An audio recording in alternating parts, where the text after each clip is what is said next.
Hi friends, welcome మన ఉమ్మడి వంటలు ఛానల్కి. ఈరోజు నేను చూపించబోయే రెసిపీ సీమంకాయతో రొట్టె.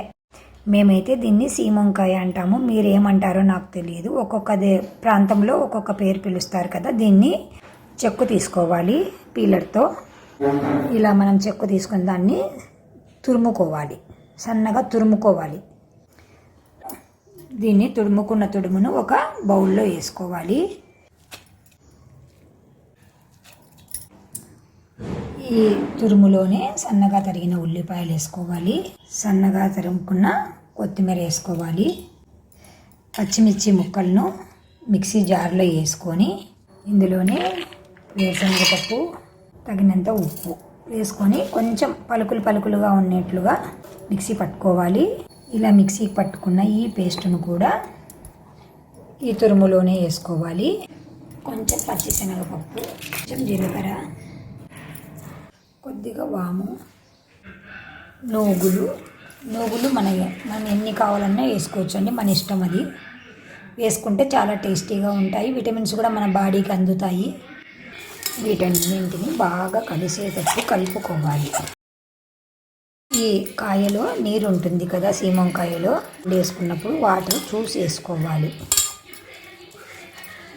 ఇందులోనే ఇప్పుడు బియ్యం పిండి వేస్తున్నాను నేను.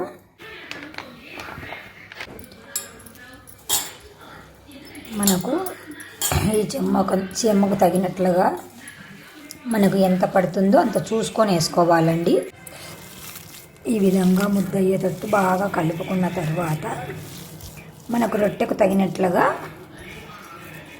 ఇలా ముద్ద చేసుకొని పాలిథిన్ కవర్ ఉంటుంది కదా, ఆయిల్ది కానీ చక్కెరది కానీ మీ దగ్గర ఏ కవర్ ఉంటే ఆ కవర్ పైన కొద్దిగా ఆయిల్ అప్లై చేసి ఈ పిండి ముద్దను పెట్టుకొని ఇలా రొట్టెలాగా చేసుకోవాలి. ఇలాగా తట్టుకున్న దానిని పెన్నం పెట్టి వేడి చేసి పెట్టుకున్నాను. వేడెక్కింది. ఇప్పుడు ఈ రొట్టెని తెచ్చి పెన్నం పైన వేయాలి. ఇలా పెన్నం పైన వేసుకున్నాక ఒకవైపు బాగా కాలాక రెండో వైపుకి టర్న్ చేసుకోవాలి. చాలా బాగుంటుందండి, పిల్లలు కూడా చాలా ఇష్టంగా తింటారు. మనము ఏ కూరగాయలైనా పిల్లలు తినలేదు అని బాధపడకుండా ఏదో ఒక విధంగా వాళ్ళకి నచ్చినట్లుగా చేసి పెడితే తింటారండి. మీరు కూడా తప్పకుండా ఈ సీమంకాయ రొట్టెను ట్రై చేసి మీకు ఎలా వచ్చిందో మాకు కామెంట్ రూపంలో తెలియజేస్తూ ఉండండి ఫ్రెండ్స్. ఇలాగ రెండు వైపులా కాలాక సర్వ్ చేసుకోవడమే ఫ్రెండ్స్.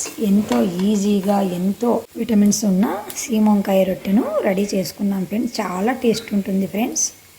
పాలిథిన్ పేపర్ మీదైనా కూడా తట్టుకొని వేసుకోవచ్చు, లేదు అంటే ఇట్లా పిండి ముద్దను తీసుకొని డైరెక్ట్గా కొంచెం ఆయిల్ వేసుకున్న తర్వాత ఇలా డైరెక్ట్గా పెన్నం పైన కూడా ఇలా తట్టుకోవచ్చు ఫ్రెండ్స్. రొట్టెను ఎలా చేసుకున్నా ఒకటే ఫ్రెండ్స్, ఎలాగైనా చేసుకోవచ్చు. అది మీ అనుకూలాన్ని బట్టి చేసుకోండి ఫ్రెండ్స్.